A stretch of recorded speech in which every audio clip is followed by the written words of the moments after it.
Canada के सूबे नोवा Scotia में मुसल्ह शख्स ने अंधाधुंध फायरिंग करके कम से कम 16 अफराद को हलाक कर दिया, जिनमें एक खातून पुलिस ऑफिसर भी शामिल है। आप देख रहे हैं धरती न्यूज। खबर की तफसील से आपको आगाह करते हैं। कैनेडियन पुलिस के मुताबिक ये शख्स बज़ाहिर एक पुलिस कार में सवार था, जिसने नोवा स्कॉटिया के कस्बे पोर्टा पैक में मुख्तलिफ मकामात पर फायरिंग करके लोगों को कत्ल किया।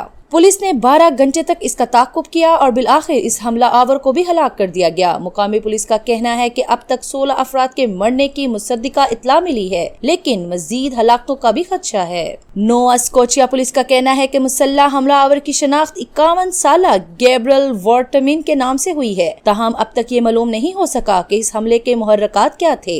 ये जानने के लिए तफ्तीश जारी है। वाज़ेह रहे कि अमेरिका के बरअक्स कनाडा में मुसल्लह वारदातों के वाक़यात बहुत कम होते हैं, क्योंकि वहाँ बंदूकों की खरीदो फरोख्त और इस्तेमाल से मुताल्लिक कवानीन भी बहुत सख्त हैं। माजी में ज्यादा हलाकतों की वजह से दो बड़े वाक़यात बिल तरतीब 1989 और 2019 में हुए थे।